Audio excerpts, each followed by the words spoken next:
John, what is it about this flat rate VAT that the NDC is so against? A VAT that is not a new thing, but in fact had been implemented by the NDC as well. But suddenly you say this will burden the Ghanaians so much and so it ought to be scrapped. What's the basis for that? Of course, we have heard from the AGI, the manufacturers, and they also have concerns that it will lead to price hikes. The government says it will not. Well, I was trying to... No, it's okay. I can deal with that. I was trying to get the MPP manifesto and quote the portion that... the preamble for this, because the MPP had promised that some taxes were nuisance and that when they come into office, they will take care of those taxes. Right. And ensure that they bring some comfort to the business community. They have, you are aware? No. That they have taken away some of the No. nuisance taxes? Most of them have not. Most. There are a lot of promises that they promised and breached, and I could list them. And those are facts. If you promise 3 and you give 1, you haven't given 3. So it's based on that premise that we want to make business much more easier and open space for businesses. Now, what the minister sought to do was that they were reverting from the 17.5 to 3%. The rationale when we met the minister, I think the day before yesterday, was that if you take the 2 main categories, the retailers and then the wholesalers, under the normal 17.5% VAT, you have what you call input-output VAT. I don't want to sound too technical. All it means is that when you buy something and you pay VAT, when you sell, you reclaim. It's only the marginal value addition that you charge on. VAT, or what others call goods and service tax, is a consumption tax. It's the end user who pays VAT. So when you, any stage that you add value, that marginal with the overheads on that, you pay something on it. Now the retailers were having a major challenge because in order to have your input and output, you needed an accountant, you needed to justify, you needed to run the books, go and claim. And so it was a major problem for them. And that is why you find out that GUTA supports this arrangement because it's easier for them. They just slap their 3% and pay at the end of the period, they are dry and clean. But the big boys, the wholesalers and some of the manufacturing companies are not in support of this flat scheme because they employ accountants. They incur a lot of costs. It's on the high end for them, and they have a way of computing in order to claim the input and the output and net off. But the minister made it clear, and at the meeting, he said, look, they needed to sacrifice. They needed to rein in or rake in some revenues, and that they were not prepared. And so for me, there are 2 categories. The retailers are comfortable with that, but the wholesalers and the manufacturers are not. And I think that the minister should listen to what the retailers, the manufacturers, and the wholesalers are talking about.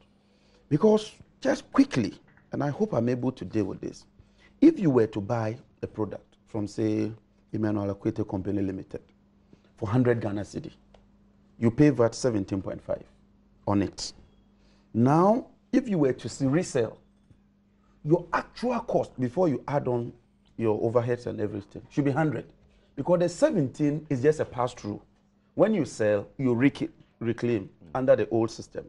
So assuming you were to put a markup of 10 cedis on it, eventually you would sell for 129.25 Ghana cedi because you will reclaim the 17. And this is computation, so there's no, but under this new scheme, when you buy for 100, because you cannot claim the 17.5, the 17.5 automatically becomes your cost because you cannot reclaim. And that's their worry. Now, the rational thing to do is to pass it on to the consumer.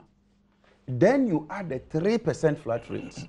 When you do that, the final price becomes 131.325 Ghana cedi as against 129.25. So at the meeting, I told the minister that, look, in order to resolve this matter, let's take product Newsfile and say it's 100 Ghana.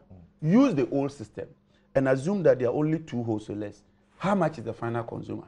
Use the new system, Let's walk through and determine the final price and find out whether the consumer is worse off or not. And I can state on authority and based on these computations that this new 3% flat rate would rather increase the cost for the consumer. So my advice finally is that withdraw that portion for the wholesalers and the manufacturers, engage them properly, and let's come to an amicable solution. Yes, Alex, then we determine how to for implement example, it. says that, quote, if you are to extend to wholesalers, it is an imposition of an additional tax.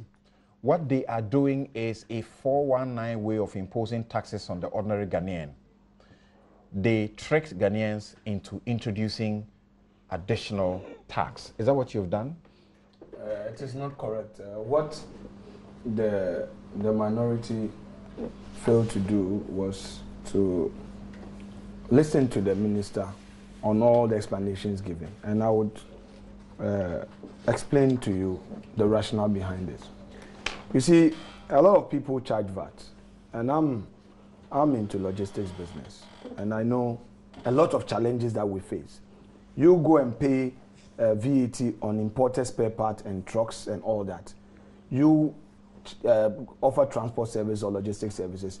You're going to charge, you do your reconciliation, and then the difference is what is supposed to go to government. But most companies, because they do not file their taxes, because they have problem with the accounting system, government, they take these monies and it goes into their pocket. It doesn't get to government. GRA, we know, doesn't have a perfect system to deal with this. So what the government is saying is that, look, you the manufacturers, you the wholesalers, you pay your VAT 17.5%. Please file your taxes. These monies become your credit. That is the argument of the minister. It is your credit when you file it. Meanwhile, charge the 3% flat for VAT. It is the consumer who is going to pay for it. Charge it so that government can get that revenue directly. In your case, if you have charged, he is arguing that the 17.5 becomes cost. It is not, because you are. Go ahead. Can you discipline yourself? You do it. Go ahead. Can you continue with your point? Like a crying baby. Continue with your point, please. Keep quiet and let me talk. Continue with your I point. listen to you in silence. You are finishing in 30 seconds. No. In 30 No seconds. problem. Yeah. So It's okay, guys. It's okay. It's okay. Just maintain your Yeah, I think you guys just stop it. It's okay. It's okay. So it is not the 17.5% that you pay, which becomes your input tax, does not become cost. That necessarily you must pass it on. Anybody who attempts to understand it that way would want to just undermine the policy of government. What government is saying is that, yes, when that tax that you pay, when you file, it becomes credit to you. It becomes credit. So it means that you must file your returns. If you pay so much tax, you are a lawyer. You know, if a company has paid so much tax, like withholding tax, when they withhold, the reason why 5% or 7.5% will be withheld is simply to encourage you to go and file. When you file and they realize that consistently you are paying your PAYE, you file and you are keeping correct records, you would be given exemption from withholding tax. Withholding tax exemption certificates are issued. I have enjoyed it before. I have enjoyed it, and you renew in 6 months. I get it. Yes. So it is one example of secting. To government wants to be sure that, look, taxes that are levied come to them. You can't collect and then abuse the system. Right. So this is in a way to check abuses. Okay. And it's as simple as that. Okay, unless somebody wants to give it a twist and say that this is something else. It's plain fact. Yes, Doc, what's your understanding of all of this? Well, thank you. The finance minister says it's a matter of explaining, and people don't just need education, and they are going to embark on that. Yes, I think AGI and their allied groups have also called for a meeting. They have. But I think it also raises a question of decision-making process, and whether we should always get a backlash before we sit with people. I think sometimes we should have learned from the, Kumi Preku was over VAT. Yeah, the first introduction of VAT. And it was introduced without much consultation. And then it led to that. But subsequently, VATs have been introduced after some public conversation. and education and so on. And I think that we ought to resort to best practice in the procedures as well, so that there would be a lot of, otherwise it made it appear as, oh, you had taken away some taxes, so you wanted to relieve us. And then this also comes into the picture. And then it starts a whole chorus of taxation. But yes, but that cascading effect argument by the manufacturers isn't a here nor there. It's all an additional tax. Okay, so you see what you are doing. You don't do that. It's not you. You're throwing away but it's easy to defend his government anyway. It's not you. The manufacturers do that. Thank you. So I just cut it short. I am a member of AGI. He's in business. I am not a trained accountant. I know. You are not only a trained accountant, you have been a teacher of business law as well. Thank you. Okay, finish up. Okay. So the important thing is that when it comes to VAT issues, it's a sensitive issue in our context, and I think that it is important that they resolve this quickly. But let's learn from that. When it's VAT, you need to educate the public. You need to get them involved somehow, right? And so that there will be some clarity. But I think there are clear issues on the part of the association and the allies on the impact it's going to have on wholesalers and others. And I think it ought to be. Thank you. Kuku? No, I don't. I'm not well informed. Okay. I'm not very well educated. Okay. In the Supreme Court, they will say that I have nothing useful to add. I hear you. Thank you. Thank you very much. We take a break. We'll be right back.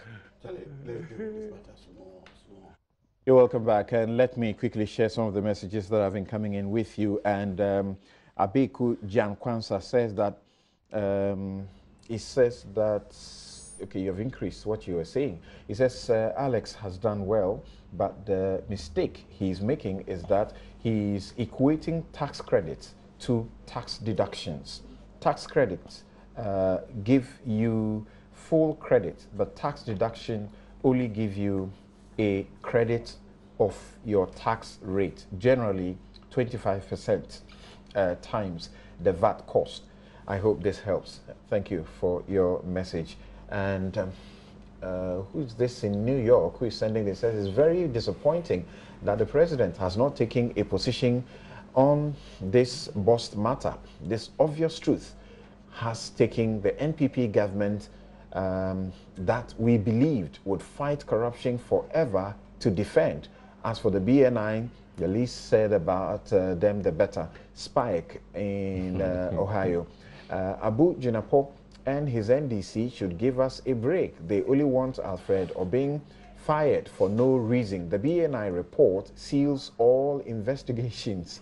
Ja Adam says, and who doesn't know that the bust noise by the NDC is a strategy? So that's when, so that when the special prosecutor starts doing his job, they will cry foul. Akwesi of being in Ejiso Bisasi says that the posture of the NDC clearly shows that they will not accept any report that is contrary to their views about the boss saga. When Kweku said NPA has issued a statement that there is no contaminated fuel in the market, Honorable Junapo said they don't believe what NPA is saying, so they should leave the minority alone. Musa Abatora in Kumasi says that the energy minister, who is supposed to know better, came out and addressed the press about the matter, that he is under serious scrutiny by the committee. That's under serious scrutiny by the committee, and which BNI is a party. The BNI report is logically pathetic, factually empty, and politically unwise. JB in Nsawam says, if NDC propagandists think they can blow hot and cold, hot air and lies over every issue to cover up financial malfeasance, which left about $300 million debt at bust, then they are mistaken. Every rot, corruption, and monies that ended up in the pockets of individuals under the previous government will be fully investigated. Lies and propaganda can't win. NDC should give us a break. Okay, and that line, lies and propaganda can't win, reminds me of a certain campaign slogan. You told the NDC something and they will say that hate can't win. Okay,